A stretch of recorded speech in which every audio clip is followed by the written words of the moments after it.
মজা না লাগলো ইনশাআল্লাহ আজকে শুনে যান, শিখে যান। দেখবেন জীবনে যেদিন ভালো হতে চাইবেন আপনার জানা থাকবে যে আপনি কিভাবে ভালো হবেন।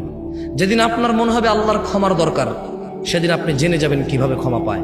যদি আজকে এই মাহফিল মনোযোগ দিয়ে শোনেন, আরে হ্যাঁ, আমি চলে যাওয়ার পরে এই মাহফিল চলে যাবে না তো, কারণ আমি কোনো কিস্সা কাহিনী বলতেছি না, এখানে কোনো গল্প উদাহরণ দিচ্ছি না, সূরা নূহ পড়ে শোনাচ্ছি। কি পড়ে শোনাচ্ছি? আর আপনার ঘরে এই কোরআন আছে, এই সূরা আপনার ঘরেও আছে, যখন মর্জি পড়ে নিজেকে সংশোধন করে নিয়েন। খুব সুন্দর আলোচনায় আসছেন।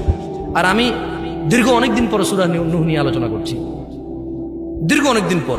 আমার খুব ফেভারিট সূরা এটা, কারণ আমার কাছে মনে হয় এখানে সবকিছু আছে। একজন মানুষের সর্বোচ্চ দাওয়াত, মানে সর্বোচ্চ একজন মুসলমান কি করবে, এরপরে সে কি কি পাবে, যদি সে তারপরেও ব্যর্থ হয় এগুলা করতে, তাহলে সে কি করবে, ব্যর্থ হওয়ার পরও যদি সে এগুলা করে তাহলে সে কি কি পাবে, সব আছে এখানে। সুবহানাল্লাহ। তাহলে শোনেন, তাহলে আমরা কার ইবাদত করলাম?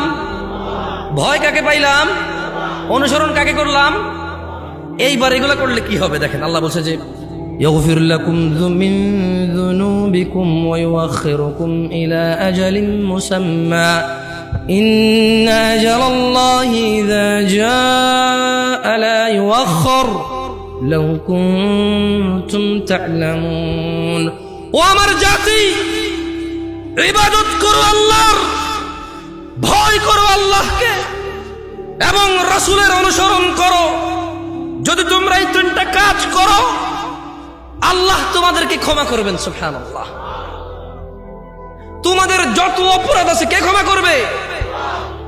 ওয়া ইউআখিরুকুম ইলা আজালিম মুসাম্মা। তোমাদেরকে তিনি এই যে অপরাধগুলো করে ফেলেছো, যদি তোমরা এই অপরাধী, তোমরা একেবারেই তোমরা আল্লাহ দ্রোহী, আল্লাহর এবং তার রাসূলের কোনো কথা মানছো না, এবার শুধু আল্লাহর ইবাদতটা করো, আল্লাহকে ভয় করো, তাহলে আল্লাহর নবী বলছে যে আল্লাহ তোমাদের অপরাধ ক্ষমা করবে। ওয়া ইউআখিরুকুম ইলা আজালিম মুসাম্মা, এবং তোমাদেরকে তিনি একটা নির্দিষ্ট সময় দেবে, মানে তিনি তোমাদেরকে হায়াত দেবে, বাঁচায় রাখবে যাতে ভালো কাজ করতে পারো।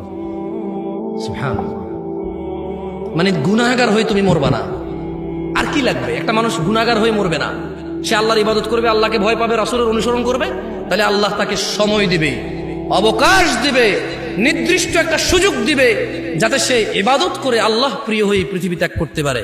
এবং নূহ আলাইহিস সালাম বলতেছে, ও আমার জাতি, জেনে রাখো, ইযা জা ইন্না আজালাল্লাহ, আল্লাহর দেওয়া নির্দিষ্ট সময়, ইযা জা, যদি আল্লাহর দেওয়া মৃত্যু তোমার জন্য চলে আসে, আল্লাহর দেওয়া ধ্বংস যদি তোমার জন্য চলে আসে, লা ইউআখার, দেরি হবে না। লাউ কুনতুম তা'লামুন, আমার জাতি যদি তোমরা জানতে। তাহলে আমরা প্রায় এখন ৬-৭টা শিক্ষা পেয়ে গেলাম। কয়টা শিক্ষা?